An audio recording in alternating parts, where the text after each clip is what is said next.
दधी बावन देव दुर्गा पूजा कमिटी आईगिनिया खंडगिरी भुवनेश्वर महाआडंबर सहित दुर्गा पूजा पालन कर कमिटीर सभापति संपादक चिन्मय सुंदर राय कोषाध्यक्ष संतोष कुमार जेना एवं समस्त मेंबर मान सहयोग यह पालन कर वर्ष आमर तोरण दिल्लीर लालकिला सदृश या कोषाध्यक्ष संतोष कुमार जेना सूचना प्रदान करते आमर सरकारी गाइडलाइन अनुसार सुप्रीमकोर्ट गाइडलाइन अनुसार डीजे और मद बंद कर दधी बावन दुर्गा पूजा कमिटी ऐगिणिया खंडगिरी सबुले दुर्गा पूजा छड़ा रक्तदान एक महत्दान बोली समस्त को सूचना दे आसुचंती। गछ लगाओ जीवन बचाओ समस्त आह्वान थिला। दधी बावन देव पूजा कमिटी आज को 30 वर्ष है ये पूजा कमिटी शांति श्रृंखला भाव जमी हवा कथा प्रति वर्ष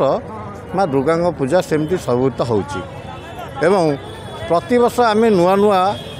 माँ अलंकार जमीक रूपा मकुट माँ हार प्रत्येक वर्ष आम कि माँ प्रत्येक वर्ष आम किणी था एवं एति गोटा तात्पर्य रही ये पूजार कौन विशृंखला ना अति शांति श्रृंखला भाव में प्रत्येक वर्ष माँ जमी पूजा हवा सेमती अनुष्ठित हुए। आमर बर्तमान आप जानते जो लालकिला ये लालकिलार गोटे डिटो कॉपी कहले चले आमर बजेट जहाँ 25 ରୁ 30 लाख भितर बजेट टोटाल रही ये आमर सदस्य पाखापाखि 70 ରୁ 75 जन सदस्य अच्छा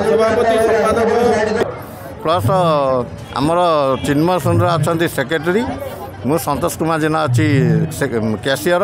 ये हिसाब से परिचालना चलती सीसीटीवी टोटाल सीसीटीवी भाइलेंस अच्छी प्लस आमर जो सदस्य मैंने अच्छा से कम्प्लीट रोड टू धरिकी लोकंर भल मंद असुविधा सुविधार से भलेंटियर लिखा कथा गोटे स्पेशल व्यवस्था है व्हील चेयर व्यवस्था है प्लस ए द्वारा खोला है प्रवेश करके आम अनुष्ठान तरफ ये सब को जहाँ गवर्नमेंट गाइडलाइन अच्छी ताकू जमी सहानुभूति जमी समर्पण करने कथा आम करूँ माँ तो बर्तमान आड़ती सरीगला प्लस आम सेपटे ना 5000 लोक खायार अनुष्ठित होती एवं प्रसाद सेवन हो लोक मैंने पूजा दर्शन कर मेलड़ी खाई प्रसाद सेवन करके जी